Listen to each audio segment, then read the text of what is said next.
So we had the episode Hearths Warming Eve.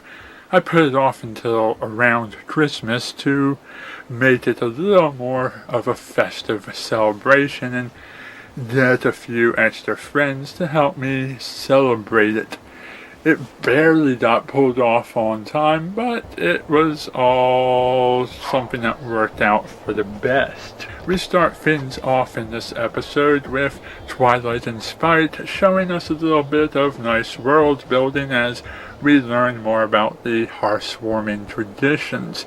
And we learn just how very traditional Applejack is as she raises an objection over even a small amount of deviation from the traditions of Twilight and Spite from what she and Pinkie Pie do.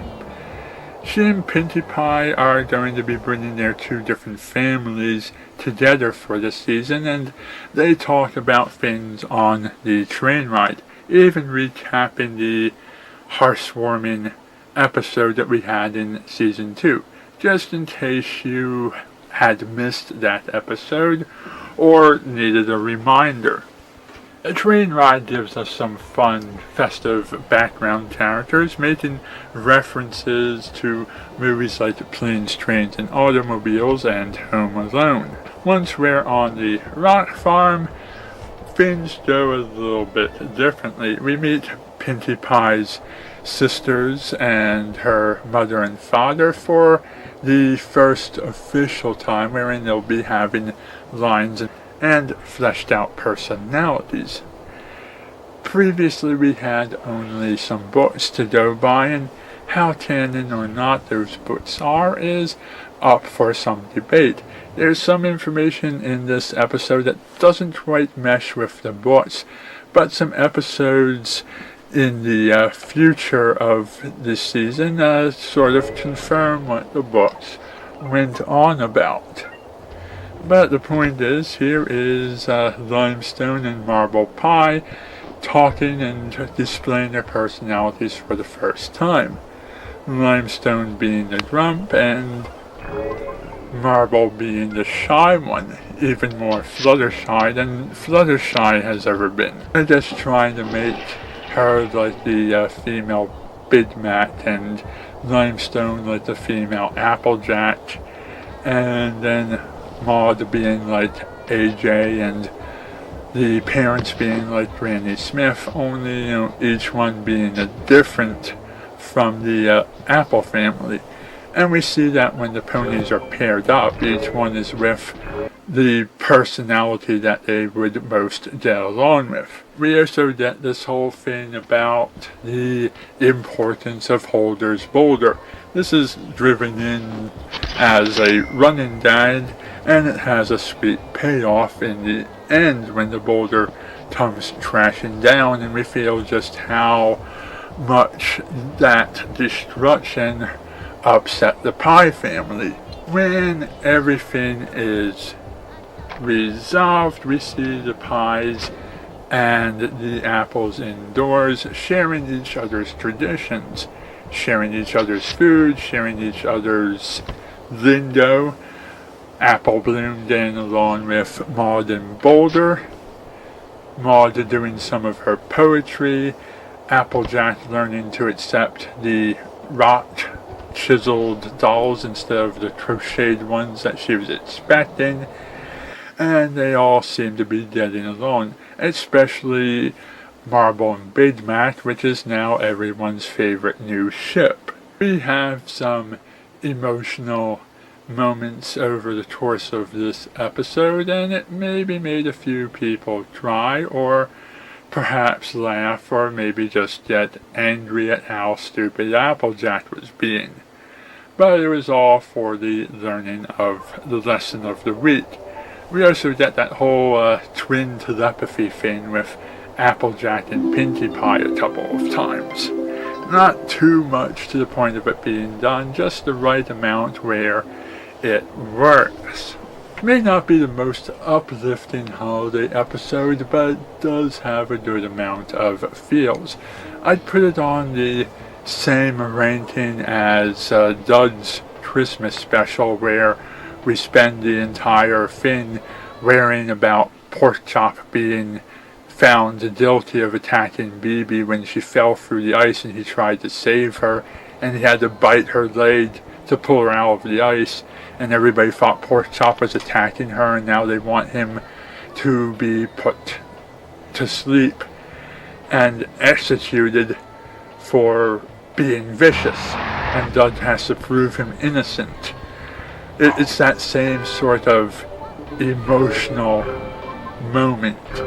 It's not as uplifting as The Grinch or Charlie Brown or The Christmas Carol or any of those other classics. This is definitely one that almost gets a few people crying, maybe does have people shed a few tears, but it ultimately has a happy ending and lots of fun moments.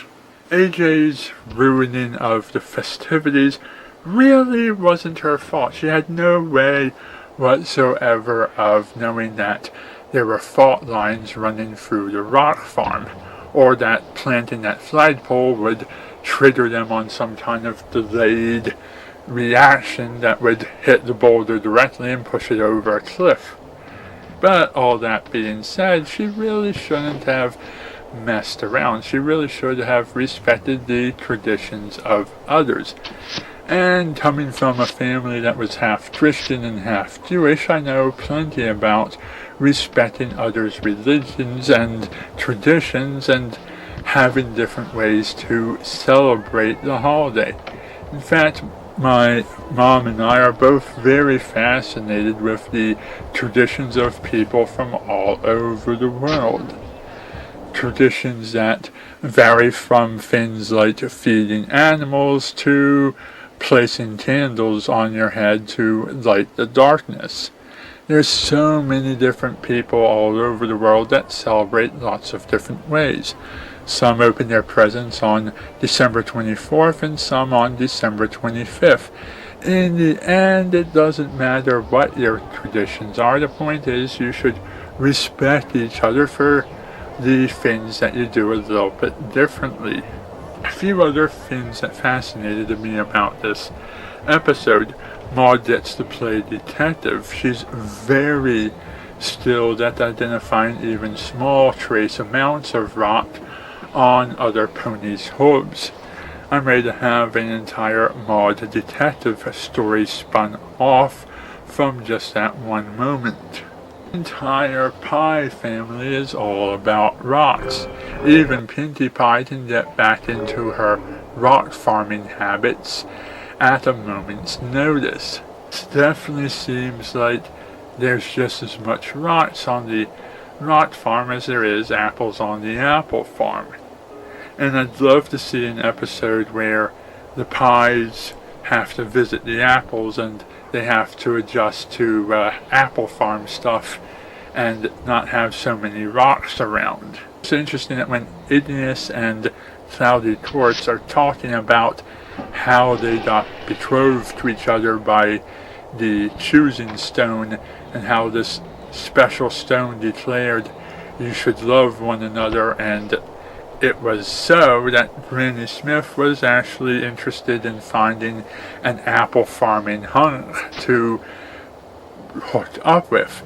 Seems that even though she's pretty old, she's still interested in finding love and romance and one day getting remarried, perhaps.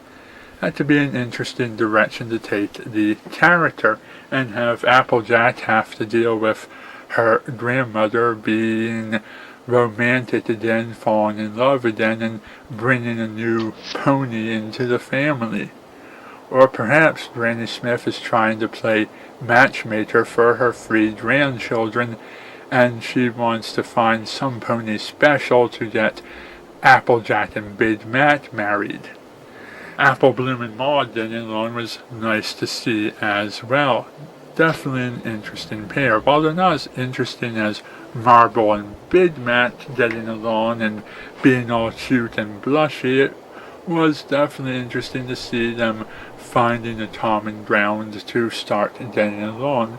But I think Apple Bloom is the type that would get along with any pony. She got along well with Maud, she got along well with Satora. She'd probably tried her hardest to get along with Limestone and a few others as well. Pinkie Pie has a weird way of describing things. She went on and on about finding this obsidian stone that was supposed to determine which pony would get to raise the flag on Holder's Boulder, but neglected to point out that the stone they were looking for was a drawing of a stone. Applejack calls this weird, and for good reason. Pinkie Pie thinks it's weird that it wouldn't be a drawing. I think it's weird that she didn't specify sooner that we are looking for a drawing of a stone on a piece of paper. It wouldn't have taken that many more words to have clarified that they're not looking for an actual rock. Of course, Maud didn't explain to Apple Bloom that the stone they were looking for was on paper either. Finding your presents sounds like a very fun tradition, not that much off from Easter, and I myself personally love hiding and finding stuff. I love hiding things to make them hidden and finding things that are hidden. I'm very good at spotting details in that sense and would probably have enjoyed a present hunt for my festive winter holiday. This episode's a great follow-up to Pinkie Apple Pie. With Pinkie realizing that she was part of the Apple family, it's only natural that the Pies and Apples would continue to do things together. And Holder's Boulder must be one very heavy boulder if it needs all of the ponies to move it.